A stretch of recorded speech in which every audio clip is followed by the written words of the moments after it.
Welcome to episode 235. On this installment of Book Chat, joining me are my three book bloggers, one series read-along co-host, Casey and Nicola. We're discussing Etched in Bone, the fifth and final book in this story arc of the Other series by Anne Bishop. Stay tuned. Today's episode is brought to you by audiobooks.com. New customers get one free audiobook when using our promo code AudioShelf. You just need to enter the code AudioShelf on the sign-up page, then click Apply, then fill out the rest of your account info. Support this podcast by using our code AudioShelf and get your first audiobook free.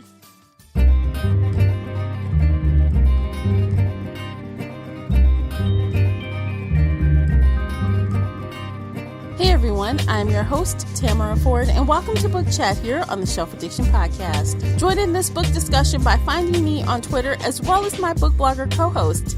Tweet at us using our special hashtag 3bloggers1series. That's using the numeric 3 and 1. Again, that's hashtag 3bloggers1series. If Twitter isn't your thing, no worries. You can call in and leave an internet voice message via SpeakPipe.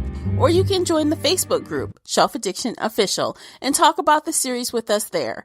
I hope to hear your thoughts on tonight's discussion. The links for everything I've mentioned are below in the show notes. But before we jump into this discussion, I have a quick note as I always do. I want you to get the full enjoyment out of this conversation, so I recommend that you read the book first. This is a book discussion after all, so of course, spoiler alert. You've been warned. Hey everybody, welcome back. We're here again. The ladies are here with me and we're going to talk about the fifth and final installment of The Others. And we are talking about Etched in Bone today.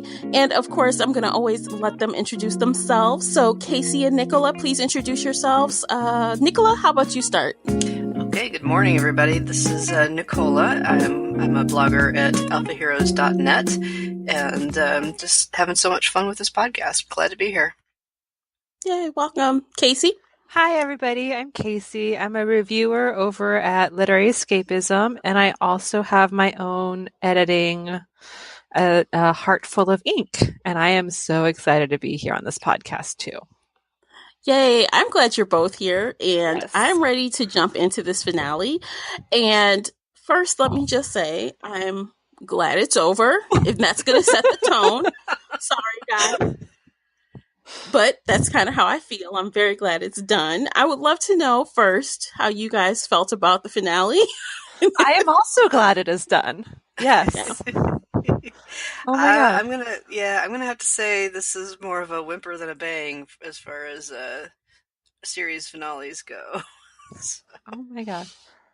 Yeah, I mean, okay, so pacing wise, did you guys think that this book was better pacing than the last? Because I kind of felt like 70% of the book was boring. The last 30% was like, okay, finally some things are happening. But that's a lot for me to sit through. It was pretty grueling. It's the same with the last book. Remember, there was like nothing going on. They were introducing all the old or the new places, and then like the last 20%, the elders came in and killed everybody. Mm-hmm. And yeah, there was no pacing. There was a little bit more tension in this book, but not much because it was awful. And no, I'm sorry, you guys. I really hated this book. I screamed in anger when I finished it. I feel like it did not wander around as much as the last book. That is true. That's about the only good thing I have to say about it. I don't know why this book exists. The stakes are 1,000 times lower in this book than they were in the last book. And it just, if it started out as like a cozy mystery series where each book was solving some little mystery in this particular world, it might be okay. But we had this big series arc about the end of civilization as we know it, and then it ended for some people, but not others. And now we're just like worried about this one con man from New York. Like, what? Yeah, that's what I was saying to Casey earlier. Like, you have all these elders and elementals and like this big bad that was trying to take out all of the others. But yet this is what brings people to their knees. This one little bratty brother who just happens to be really disgusting, which he is. He's it's just a small-time con man. I mean, what? How is this a villain? Yeah. Bring me back. Who was the woman in the first one? The one that wanted to be a TV star? Yeah, she's better than he is. But Asia, yeah. Yeah. At least she was interesting. This guy, Yeah. She was weird and dumb, but this guy is just boring. Well, I mean, he's raising some god-awful children. Like, I have to say that when the one son starts trying to pimp his sister out, I'm like, what in the actual... Oh, my God. I'm like, you are raising some awful people. Awful people. Yeah, that was gross. Yeah. I'm like, oh my gosh. And, you know, speaking of that, like, I feel like overall this series hasn't been very vulgar, but like the last part of this book, they're dropping the P word and all kind of stuff. I'm like, okay, wait a minute. This just seemed like it got a lot more gross than it was this entire series. They kind of hinted at that with the Prophecy Girls, like when they were still captive, but it was more of like hinted at. Yeah. I can't word right now, but they're like, oh yeah, you know, they really enjoy it, and we enjoy them enjoying it. And you're like, ew, this is really creepy. But they're not saying... Yeah. They're not saying Yeah, they're just not saying, hey, look at that bald, you know what?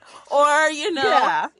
And here they're like, blue, blue, blue, blue. Yeah. I'm like, like the tone like that, I didn't expect it. I mean, for a book where we barely get a kiss, right? We barely get a kiss. We get hand holding. Yes. But yet they're okay. All of a sudden we're okay with all of this vulgarity from like this crappy guy. I mean, I don't know. I guess that he was a bad guy. He is so bad. He uses all of these bad words and he is bad. Yeah, but we could see that without you spewing all kind of words. I mean, because he like pretty much harassed his sister, his adoptive sister. He like abused her basically. Oh, absolutely. Yeah. Verbal abuse. Yeah. Ugh, I just couldn't with all that. I'm like, it like was jarring to me. That's all. Like, I don't mind some of the stuff that's more vulgar. Trust me, I don't. I've read some really horrible books, but as far as like this, it just seemed like it was unexpected. Yeah, exactly. Mm-hmm. Yeah, no, it was... If this had been like the second book in the series, it would have been okay because, you know, we went from Asia being the bad girl to like this guy and it would kind of fit.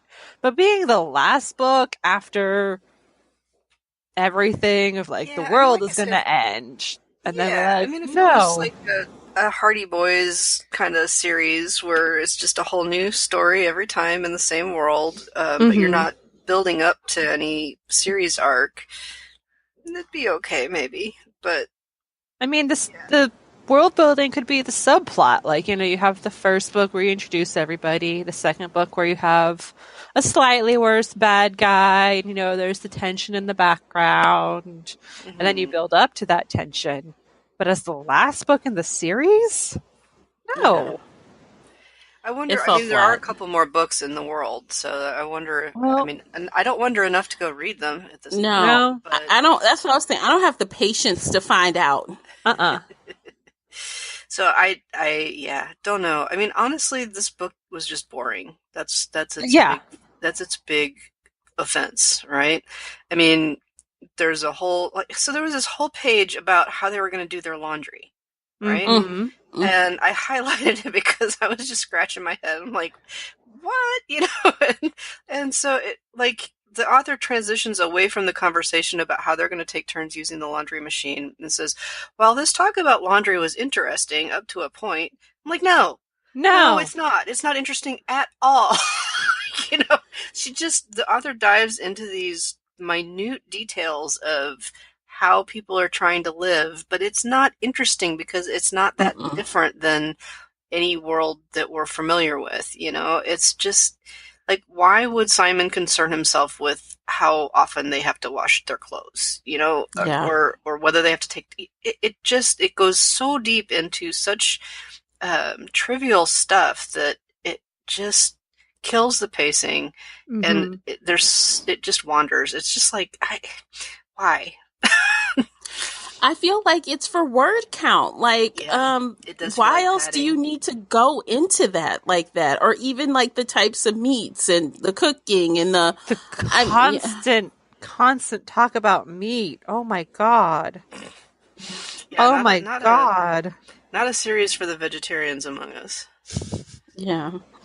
I mean, just all the different varieties of meat, how some people like, or, I mean, some of the scenes were even pointless, like the scene where they had eaten, was it a bunny? Somebody ate a bunny or some mess, and she was so distraught because she found the bunny foot or something, or the tail. I'm like, oh my gosh. I'm like, and like, I'm a bunny. You're going to eat me. And I'm like, Meg, why are you so stupid? I'm like, you eat animals, right? You know this, right? Yeah. You're with a bunch of wolves that eat animals. Like, I don't understand. I will say that the bunny thing was a foreshadowing for the bad guy's death, because they made a thing about how they found all his bones, because the elementals had cleaned off all the bones. So, but yes, when you read that scene, you're like, why are they going on and on and on and on and on about this? But then I thought when we got to the part where the elementals took care of the threat, the big horrible one-man con man from New York threat. Okay. Why? I mean, when they ate those 4 guys, that was worse than that. Like, yeah, come on. That's true. Why were the elders, 1, sticking around watching the courtyard, and 2, demanding that Simon let Cyrus stay there? Well, they explained that very clearly, Casey. It didn't make any sense. I'm rolling my eyes so hard right now. It was explained very clearly. I think like 3 times. 3 times. It never made any sense, but I don't know. These are the beings that were like, we're going to end civilization and eat everybody, and then they kind of did, but they're like, we're going to do it again, but we want to watch. And it's like, no. We're thinking about doing it part way, but we're not sure what part. It's like, I think they want to see if that kind of human could infect the others, and they could start acting like that. Well, so here's, if you try to give it some benefit of the doubt. So okay. So in these kind of books, I'll say urban fantasy, some with sort of the big, powerful dealios, you see the theme pretty often that the monsters, we are the monsters. The monsters are not the monsters. The humans are the monsters. This is the whole thing about X-Men and all those mutant-based world building, right? Is that people are worse to each other than the monsters are to each other or to us. We have more to fear from ourselves than from the monsters under our bed. That I think is a common thing you find in books with these big, powerful monster things that people are afraid of, right? Yes. And that's kind of what we've seen throughout this book, is that the humans first and last are worse than the others, and Cyrus is worse than the elders, I guess. It starts to break down pretty quick. But the theme that you've seen through the last couple of books about the elders, and it started with, Simon and the others talking about how they take on characteristics of the predators around them, and that's how they became shifters, and that's how the courtyard is sort of expanding its sensibilities from only being wolfish to taking into consideration human kind of things. And now maybe the elders are going through some of that transition too, where they're like, okay, well, let's learn a little bit about these humans. Oh, here's what we learned from you. Tear down the town, right? And now they're learning something else. I don't know. That's where it breaks down, because this whole story is just so much small potatoes compared to the first 3 or 4 books. I don't get it. Yeah. I'm trying to make sense of it. I'm trying to put some framework on it. And it's still like, the elders want cookies.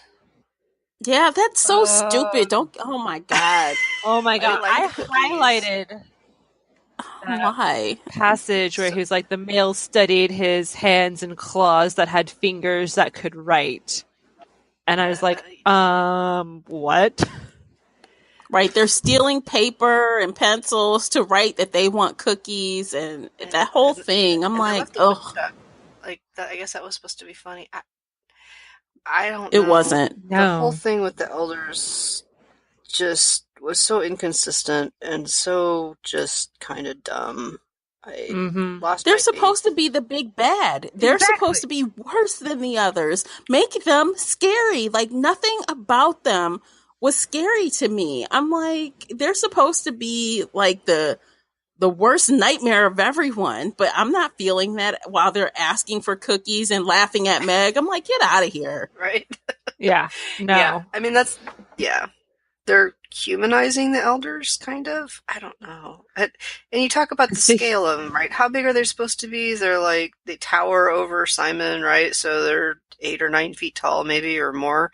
And they like cookies? Like, how is that even more than a crumb? You know? I mean, they even talked about, I can't remember his name, Henry, the bear guard, when he's in his spirit wolf form or what, not wolf, bear form. Yeah. He's even bigger than when he's just a regular bear, and that they were bigger than him still. Yeah. Right. They're these huge monster things, but they want the little cookies. They can write with pencils meant for human hands. No. Yeah. Yeah, no. Okay. So the world building fell apart in book 3. The elder thing It never came back together. Yep. The elder thing fell apart. This book or last book, do you think? They started asking for cookies in the last book. This is the book where I was really annoyed with the elders. The last book, when they went in there and snooped through the cabinets and they pulled out the cookies and ate them, I'm like, what is happening? No. So, and the whole chuckling at, Meg's attempt at, oh my God, at the howling not wolf. Yeah, like no. Well, we talk about a force of nature, and the idea behind something like, and we've got a hurricane going on right now, right? A force of nature does not discriminate between good people and bad people, and I feel like in the stories about, former uprisings, right? They had no thought for who was hurt. They were just like, hey, these humans are messing things up. I'm going to squash them. And they did. And then with the Celt Romano thing, they spared a few of the villagers that would sort of be respectful of the elders. So they were selective about that. And now they're being super selective in Lakeside and just like specifically going in after specific individuals. And it has no cohesiveness, no consistency. Yeah. Yeah. Absolutely. So the moral of this story is that don't let Nicola pick the next series. Okay, you say that. I will take that seriously. I will. I'll be like, what? Yeah. Well, I picked the last 2, and you guys need to do the next one. I'm out. Okay. I'll keep my mouth shut. You guys. You'll bow out and just go along? I'll just go along. Okay. The first book was good. I loved the first book. Yeah. The first book was really good, and I did give that book a 5 stars, and I still stand behind that because I loved it. And yeah, there are issues, but I loved it. And now I'm looking at this 5th book, and I'm like, is this even written by the same person? Because it's so different. Yeah. Yeah, I don't think I even gave book 1 5 stars. I think I gave it a 4. I think you so. did I still had issues with it. Yeah. But I mean, outside of like the elementals and the elder people, whatever they're called, I feel like there were some other themes that I had problems with in this book that kind of stood out to me even more than before. Like the whole sexism thing. There was a ton of that. Oh my God. Yeah, there was a lot. And there were times where, Meg was upset and then, Simon's like, oh, put this in, she says she wants to bite something. And she's like, not really. He's like, here, bite on this. And he like feeds her a sandwich. And then because she bit him, he's like, oh, she had to feed herself the rest of the time. I'm like, what? Why weren't you feeding yourself to begin with? What is happening? This is dumb. So I just didn't like that scene. Oh.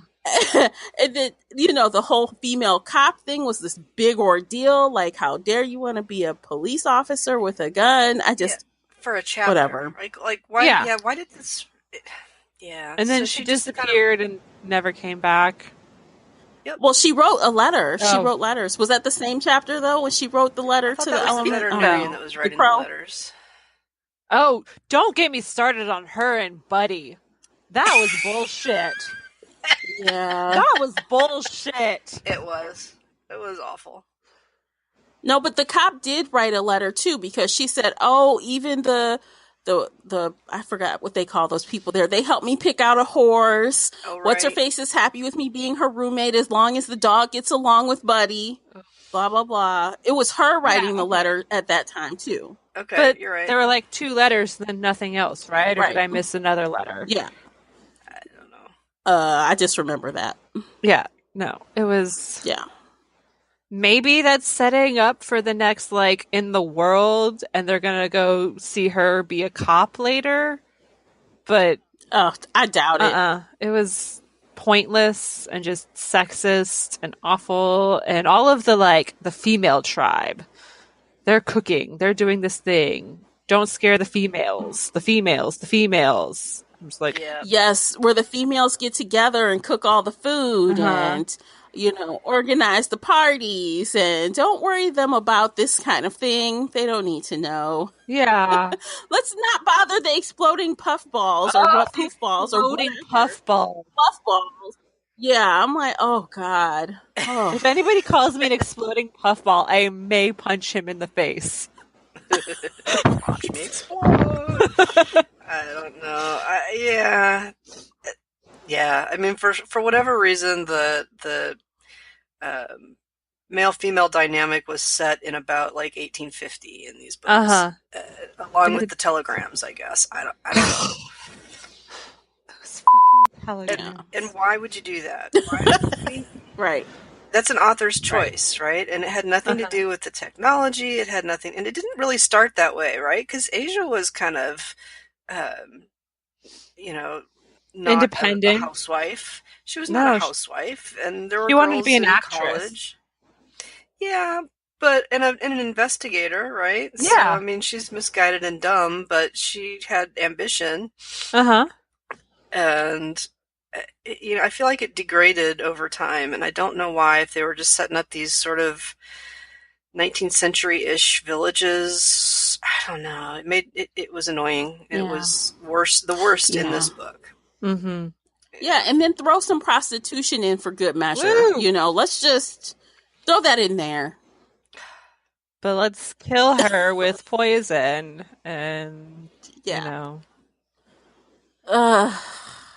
why I said it's worse than ever before. I feel like it was just screaming at me the whole time. I'm like, these women, what is happening? The only person who had a backbone, I think, was Twyla. I think that was her name, the mother. Yeah, and she still was scrubbing floors and cleaning and being the secretary and very, very menial and cooking and being the grandma, which is not a bad thing, but she's very woman in the kitchen. Yep. Yeah. I mean, yeah. So, and she raised the bad guy. She sure did. She raised a little psychopath. Like, why couldn't you tell something is wrong with him? Like, how's he was abusing his sister her entire life, and you couldn't stop it. You just assumed it was happening and didn't really say anything. That was the impression I got. Was she kind of assumed it was happening, but she didn't see any bruises, so she just kind of let it be. I thought there was a scene where she had said that she didn't realize it had been so bad that, but I don't recall. And being the only person on this team here that has reproduced, I will tell you that You only have so much influence over the kids that you have, and eventually they become their own person and they do what they're going to do. That's true. True that. Yeah. True that. But you know what? I'm going to tell you, while I don't have any kids, I strongly feel that if I had some, if I saw them doing some of the stuff that this guy was doing, I'd be like, dude, you don't know me and I don't know you. Don't come around here because your ass is crazy. I'm sorry. I can't deal with this. Well, she did. She kicked him out when he was 18 and he still blamed the sister. Yeah. But, yeah. Well, no. Well, she was around his kids. Well, I guess she wants to be around her grandkids, even though they're a bunch of little psychopaths too. But just the boy. And that's another thing, right? The I don't know. The men can be so bad. I guess they had Asia was a bad a villain too, but I don't know. I mean, the whole misogyny in these series is real. Yeah, no, going off of that, what was the last time Tess really did anything or had any scene time being a badass? It was kind of like... I was just thinking... Oh, yeah, some person got sick, or Cyrus had a heart attack, and that was it. And Tess is like the biggest badass there, and she didn't do anything, and the vampire chicks didn't really get any screen time either. They weren't supposed to do anything because the elders wanted to observe, so they were constrained. I hate to try to rewrite a story, but I would have rather this book been about, I don't know, maybe a clan from a area where that was completely wiped out, coming there and trying to take from them. I would have rather that would have been cool. happen than this whole story. Yeah, that would have been really interesting. This was just the series should have ended. I mean, if we're going to rewrite it, the series should have ended when the Human First and Last League got wiped out. Yeah. And that should have happened on the continent we give any fucks about, right? It happened a hemisphere away. So, and then this epilogue, I don't know, this makes no sense from a series perspective. So the stakes are too low. The threads didn't get tied off. Like they're going to repopulate Bennett because that was leveled in the last book. Okay, what happened with Bennett? We met 3 people and they got shipped out on a train. And there was there were like 5 women who were going to cook and like 20 men who were going to run the farm, and they got shipped off, and that was that. Yeah, and there was a job fair, and the elders noticed the job fair, and that job fair was kind of dumb too. I'm like, why is all of this happening? Like, okay, I understand the reason why you needed the workers, but I just felt like that was not very important. The only thing I could think of is that they're trying to show how Simon's influence just keeps getting bigger and bigger, whether he likes it or not, right? So he brought in Meg, and then he brought in more humans, and then more humans, and now he's got ties into the Simple Life people and the Bennett people, and so that's the only reason I can think of for it. But it just wasn't a compelling arc, right? Nobody cared. No, especially if we're going to just drop the fact that originally the elders wanted to know how much of the human do we want to keep? So why, if, he's growing his influence, making more connections, why aren't they having a problem with him doing all of this? Like, are you telling us we should just be part of the humans? I mean, they did not confront him anymore about bringing more humans, becoming more human-like. No. When they're trying to filter out how much they should even keep. I don't understand. I don't either. I really don't. Yeah, I don't understand. Seems like the theme for this whole giant plot hole. Look, me and Casey are like, I don't understand. I don't get it. Yeah, what are the elders doing? Why are they here? Why do they care? Why aren't they just wiping out half the town like they used to or threatened to do? Why are they forcing you to keep the one bad guy around? Like, No. Like I said, they explain that to you several times, Casey. But so they can decide when they go out and level a town how to keep the good ones. I guess. I don't know. I guess. I mean, if they want to do that, make Simon go out and like check mark everybody's door who's good, and then kill everybody else. Well, like they did before with the police and they had a couple of locations where they were protected by the howling wolves, right? Yeah. I don't know. Like, Just conclusion. I will say one more thing that we haven't touched on, and that is the language that I thought was kind of charming in the first book or two, where it was very simplified, like Meg was learning about how that got very old. It just was like, it is so ingenuous and so, like, I don't know, it just became like you're explaining the simplest things, and I don't need you to do that anymore because I'm an adult and I understand things, you know? There were two other things I highlighted. The first one was in chapter 4, and that was, I don't know, Meg was like a big sister who was wise and brainless at the same time. I was like, this is the perfect sentence. This is the perfect sentence because it's so true. Wise and brainless at the same time. Wise and brainless. So condescending. Yeah, it is. It definitely is. And I mean, I'm also, while we're talking about Megan, you know, her issues, I kind of was over her whole, and I know this doesn't go away overnight. It's going to always be a thing, but her constantly talking about the cutting. I want to cut, but I won't. I'll grab these cards. I want to cut, but I won't. I'll grab these cards. I'll grab these cards. I'll get these cards. I'm like, okay, gosh, We've been through 5 books of this. And it's like, you're just going to anytime she has a question, just whip out these cards for everything constantly, incessantly. It's like, okay, I don't know. And then she doesn't even understand the cards all the way. And she's still doing the whole, well, I'll pick and choose what I want to share. It's like, what? It's stupid. You have a card that is danger and death and like fate undecided. And you're like, oh, I'm just going to sit here and wait and not tell anybody. I should tell Simon, but maybe tomorrow. Yes, nothing's happened yet. So we'll just sit on this for a little while. No, the other quote I highlighted was when she was talking to Jester in chapter 5. Jester says, "You've lived in the courtyard for several months now, and you've been learning all kinds of things during that time. So why are you dumber now than you used to be?" Yes. Yes. Oh my God. I said yes. Why are you, Meg? That's us. Why? What? Like, my question exactly.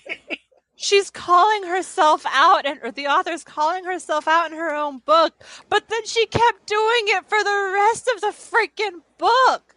Like, this is chapter 4 and chapter 5 of Meg, you're being stupid. Why are you so stupid? And then she continues to be stupid. Well, maybe she enjoys being stupid. I don't know. Seems like it's working for her. Maybe she likes it. Yeah. I don't know. Because then Simon can tell her what to do and she'll like it. Because she's stupid. Ugh. I don't know. Yeah, it's not cute. It's not cute anymore. It stopped being cute. You know? The first book I could understand, and it was part of the tension and the pacing and the whole, like, I don't know anything. And Simon's going to yell at me and possibly bite me. And there's all this tension and I'm going to die soon. And, you know, and now I'm just like, I don't care. There's danger. There's death. You've been through it all. Like, what's the worst thing that could happen? Yeah. What did you guys think about the side plot with, what was her name? Thyril, the one with the abusive boyfriend? Boring and confusing. And I don't care. I'm sorry. That sounds really mean, but like, really? Yeah. That was kind of, it was like a side note too. Like, yeah. It really could have been interesting. It could have been interesting, but it was just so like, they mentioned it in book 3, then forgot about it. Then it was mentioned again in book 4 with the packages, and then they forgot about it. And then it was kind of like it came to fruition here, but then it was totally forgotten about. Yeah, and like there was maybe 3 pages worth, if that, where Cyrus meets the guy and makes the deal, and Meg has the prophecy, and then the elders smash him. Yeah. Okay. Well, I don't know. They got rid of what's his face's brother like that fast. Like, come on, why are we doing this? And you know why you can't Why are we remember his doing name? this? Because they keep changing the names. He's got like 3 names. Like Cyrus. Does he? Yeah. DJ, Cyrus calls Jimmy, and Cyrus. Jimmy. Yeah. So It gets confusing. Monty. so the brother calls Monty CJ. CJ. Or Yes. Jimmy. Sometimes he calls him Jimmy. Or wait, which one's Jimmy? Jimmy. Maybe Cyrus is Jimmy. Jimmy is the bad brother. Okay. Jimmy's the bad seed. Okay. Yeah. So the narrator calls him Cyrus, but he calls himself Jimmy. And why do you do that to your readers? It's not important. Stop it. And Monty is also called CJ. Did you pick that up? Yes, because they have the same. Yeah, I did. They have the same initials. Uh-huh. So, what was Monty's first name? Crispin. Crispin James. Crispin James. And the other guy is Cyrus. Must be James, I guess. Yeah, Because Cyrus he's a Jimmy. James. And their dad's name was James, too. And that might be. Yeah, that was just way more complicated than it needed there are to a lot of be. families that do stuff like that, but why would you put it in a book? Because, yeah. Anyway, that annoyed me. There was where, it was Jimmy disrespecting his brother because he wouldn't call him the name he wanted to be called or something. I don't know. Yeah. Guys, I guess. No, no. And I knew going into this that I wasn't going to like it. I almost knew ahead of time I wasn't going to like it because I just had this sixth sense that it wasn't going to get any better. And I was right. I should have bet money, you guys. I should have bet money. Yeah. And then the end, you know how I complained last time about why introduce the romance if you're not going to deliver? Me started. So don't get me started. Yeah. I screamed. It's too late. I'm getting started. It's too late. Oh my god. Fuck you. Like, yeah. Start that chapter. Fuck all of this. I apologize, everybody. I'm very angry about this. But exactly, like, don't start the sexual tension and amp it up really high for the first 2 books. Well, then ice cream backtrack to book, be I don't know what you want. Sex would have been good. An actual, like, developed conversation about, are we in love? I mean, okay, they rescue her, and he had to change, and he didn't have clothes on, and she was instantly, averting her eyes. Somebody, can you grab him some clothes? And he's all like, oh no, she was hurt by another man. She can't see me as a man anymore. Oh, God. And then 2 pages later, he's like, I can't. Do I love you? I think I love you. I don't know what love is. Are we mates? Yeah, should we be mates? I don't know. Should we kiss and find out if we even like it? Oh okay. The last book was worse than this one for that whole, like, I'm having tingly feelings and I don't know what they are. And it's just like, oh, no, stop. You have those feelings every time you give a freaking prophecy. Okay, different tingles, but you know what I mean. Yeah. You know. It's like, oh. They get turned on. Yeah. They're lusty, quote unquote. Like, she smells lusty whenever she gives a prophecy, which is another whole misogynistic bullshit thing that I hate. I'm sorry. I'm really worked up right now. I know, but you know what? On the real though, on the slide, that could have been a really easy way to hook her and Simon up real fast because she wanted some help, and he could have helped her, and that would have been like, oh, look at them. That's cute. Even though it's kind of misogynistic, like you said, but if that's how she could have done it, without them all like, oh, let's determine if we're in love and let's determine if we need to be mates. But like, why does that have to be? It's so confusing for a wolf because wolves go into heat once a year and it's just obvious, but not with humans. Only once a year. I mean, how are you gonna ever figure out? Yeah. It's hard for a wolf out there. Oh my god. In the first book, he said he was with humans before. So Yeah, he knows did. how to do it. He just doesn't want to do it with her for whatever reason. He's like, let's start with kissing and holding hands. I got nothing, lady. Oh my god, I was so pissed. I mean, he'd rather sniff other places while looking for missing cards than actually kiss the woman. So He just wants to lick the popcorn off her fingers, and he's content. Oh God! Yeah, that didn't come back, right? That was starting to build into a thing where I find that gross. The licking the skin when they're not bleeding was supposed to give some kind of strange sweet blood effect, and that didn't go anywhere. I'd forgotten about that till just now. Yeah, because she realized he'd have to lick her at some point, so they had to make the licking okay, I guess. Yeah, because that would be kind of a little bit much. Because he licks her a lot. He definitely licks her a lot. And licked his cheek at some point.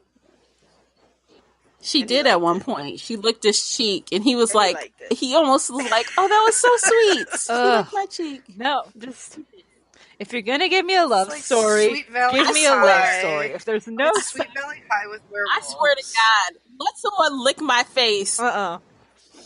I swear, let someone lick my face. It's over. Well, then you just shouldn't mate with a werewolf. It's over. Clearly. That's just not going to work. Apparently not. No. So it's not a good match. I want to call this Sweet Valley High with werewolves. Does that work for you guys? Yeah. It's pretty close, yeah. I mean, I've read YA books with more robust in the sex area than this. I mean, my God. Yeah. Like, okay. Yeah.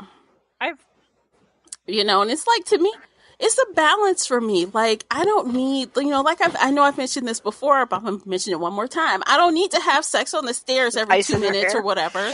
But I also... Yeah, with ice in the hair. I don't need all of that all constantly, but I also don't like this immature 12-year-old crap either. Like, where's the balance? Like, I understand at first if that's how things are, but after you've been thrown into a couple of life or death situations and naked, you see each other naked. Here's the thing. Meg's character did not have an arc. She came in socially retarded. She got a little better, and then nothing ever happened after that with her character. She never understood more than she did in the first book. She reverted back. She never became... She never got any more mature than she did by the end of the first book. Nope. But she's the trailblazer. She has to be mature. She has to figure out what to do for the other girls. Okay. I didn't see that. I know, but that didn't affect her character in terms of maturity. That was just stuff she did to fill the time, Like, I'll make a book of pictures. Oh, look, a tarot deck is a thing. Maybe that would work. Postcards or tarot deck? I don't, Yeah. Okay, so she's figuring out a few things about being a blood prophet, but that was not the focus of any of the books. It could have been a good way to make the arc gel, but they didn't do that. She explored that as sort of a byway in book 3 maybe, when they brought all the girls. They were looking at how they were surviving or whatever, but the author didn't tie up those threads at all. Like, are there lots of ways to give prophecies, or just a couple of ways, or Oh, how did you like that? And she was dreaming. Remember that? She was dreaming. Like a prophecy. After she read the cards, and the cards were like in her dream. But the doctors being murdered, that would have been a cool subplot. It never went anywhere, except she hung out with the body for a little while. Yeah. Yeah. Yeah, which was a throwaway. That could have been a better subplot, actually. Who's killing the doctors? Why? What are they planning? What are they doing? I would have wanted to learn more about that. Yeah. And Cyrus and his... There are a couple more books, so that might show up in some of the non-Lakeside books. I'm not reading them. I don't know. I kind of feel like I heard somewhere like the next book is kind of like focused on the crows or something. Like I feel like I heard it takes a different like there's a different main character. Not You know I mean, what I don't Not know, but the same group. I'm just saying because I don't know, that's a possibility, right? So Yeah. I mean, anything is possible, Yeah. but I am too angry to pick up another book. So somebody tell me what happens. Yeah, no, don't tell me. I don't care. Don't tell Does me. it get better? We're okay. Tam's okay. Tamara's okay. Don't do Does it. this plot hole ever like get picked up? Does anybody ever care about the doctors ever again? No? seems like no. Yeah, because then they could have dug into like, oh, all the blood prophets are at risk. We've got to hide them, or Meg, hurry up and sort out ways to use the powers so that these people can protect themselves. It could have been a whole thing. Yep, just a lot of Meg could have gone on an adventure outside of the courtyard, grown a bit. Yeah. Oh, but then she would. Yeah. Yeah. So Opportunities lost. let's talk about the meltdowns for the CDs being in the wrong order, right? So she melts down if her CDs are in the wrong order, but she gets kidnapped and it doesn't happen. Right? Oh my God. So look, I'm like, okay, so she's okay. Not only that, like the fact that she's in a different environment, different smells, different sounds, everything, all that stuff should have creeped her out. But the fact that she was trying so hard not to cut herself at all costs, and then Cyrus, or whatever the hell his name is, he just cuts her like several times, and she doesn't even cuts, freak like out. her other scars, which is supposed to be like super brain damaging and terrible. And she's like, nope, I'm good. Like you just all these images are running together. They explain that cutting worst. across cuts was like worst. detrimental. Like you cannot do that. Yeah. Like I would have been freaking out, like screaming bloody murder. You're gonna cut that, but she's just like, I'm gonna sit in the trunk while he goes inside and eats for an hour because this isn't the place for me to run away. And I was like, are you kidding me? Yeah. You have your freedom right now and you're just going to stay? I know. But just get cut a couple more times until you get to that point, though. I mean, my gosh. So many inconsistencies and not making of sense. Yeah, I'm sorry, everybody. I mean, I feel like the last 3 books, we've kind of been tearing it up, but it's true. I mean, look, that's one thing you can count on from us. We will tell you our honest to goodness opinion. You will know when we love something, it's a legit love because we will just gush in a real way. And so you also know that when we think something is not good, we're telling the truth, and it's, so I'm sure you gotta appreciate that if nothing else. You're honest. Plus we're okay, so I just did a quick look, and there are 2 more books so far in this world. One is set somewhere completely different with completely different characters as far as I can tell, but the other one is set in Bennett, the one that they were trying to repopulate. So maybe some of that stuff comes back. It looks like the female police officer is the main character for that one. So at least there's a thread there. If you're dying to know more about Bennett, which if you've been listening to us at all, I wouldn't recommend it. But, you never know. This could be awesome because here's the thing about Anne Bishop. Reviews. Some of her stuff is amazing, and apparently some of it is not. What is the amazing stuff? We should have read that. There are people who really, really love her Black Jewels trilogy or series. I'm not sure how many books there are in it. I've heard rave reviews about that series. So, okay, well, somebody loves this book. A lot of people love this book or this series. It just wasn't for me. It started out strong, and I was really excited for it, and then it just fell apart. It really did. It just fell apart. It had great potential, and if she'd done some things differently, I would have loved it. But nope. Nope. Wah. Okay, so let's yeah. So as we do, let's rate this book. You know, we're coming in at 50 minutes, so let's rate it because you guys pretty much know high level what we think about that. So let's rate it. All right. Nicola, you first. Well, I'm the soft touch of the group, and I think it was not as bad as the last one, which I rated a 2.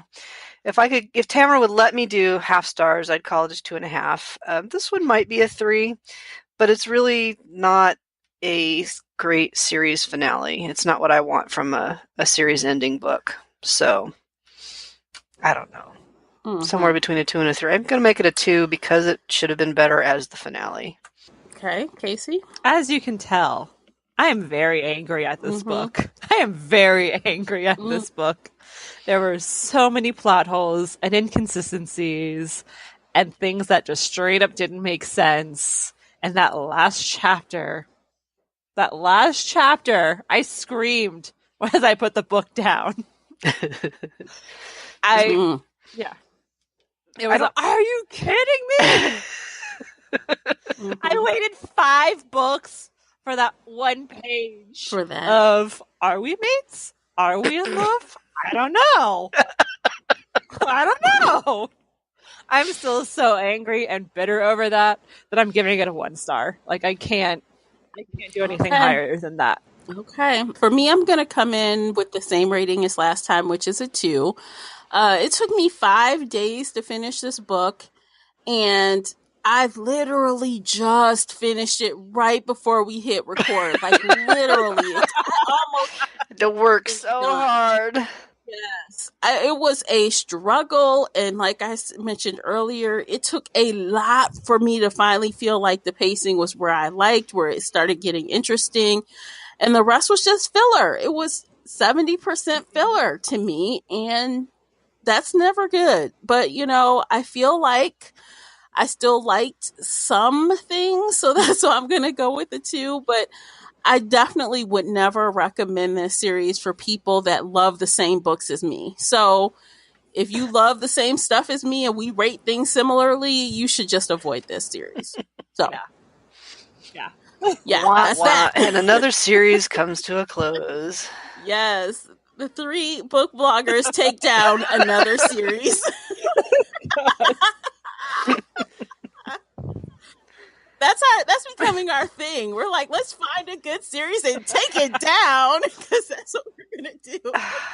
Yeah, so the last line of this book, just for our readers, just to save you guys some trouble, here's how it ends. I think we like it, Meg breathed. This is after a kiss. I think we should try it again, just to be sure. They tried it several more times, just to be sure, and eventually they decided that they did like kissing. They liked it a lot. The end. Are you kidding me? The end. The end. Sweet Valley High with werewolves comes to an end. If I could throw popcorn, I would. Boom. Rotten Tomato. Yeah. If that was the end of book 2, and then book 3 picked up with them like continuing that would have been okay. But to end the series on that, no. No. Yeah. They just stay friends forever. They just stay kissy friends. They're kissing ice friends. Cream. Lick each other's cheeks. Oh God. I can't. Oh my goodness. Okay, guys. Well, thanks for being on this ride with us. Let us know what you thought of it because, you know, I'm sure you have some Are feedback we wrong? for us. Did you guys love it? Why? How could you love this? Tell us. If you loved that ending, come fight me. Fight me. Oh my gosh. Oh no, not to fight me. Oh gosh. Okay. Y'all better be careful because Casey will win. She will win, you guys. So use the hashtag 3bloggers1series and let us know. Also, if you don't know already, there is a Facebook group, so come and talk to us over there because we'll be starting a new series really soon. Stick around for that update. It's going to be coming any week now, so we'll get ready. We're going to start something new soon. Yeah, let's get excited. It's going to be something good. Let's speak it. Fingers crossed. So we we just need to read the first book in a bunch of series, maybe. We need to read the last book in the series to make sure it's good. Yes, let's cross all the fingers, all the toes. So, anyway, it's been a blast as usual, ladies, and thanks for listening, everyone. And we will catch you guys next time. Happy reading! Bye, everybody. Bye. If you enjoyed today's episode and would like to show your support, there are a few things you can do. Head on over to Apple Podcasts and leave a positive 5-star review. You can follow me on Twitter and Instagram. Most importantly, you can share this podcast with friends and family that love pop culture, from books and audiobooks to TV and movies. I'll see you next time here on the Shelf Addiction Podcast.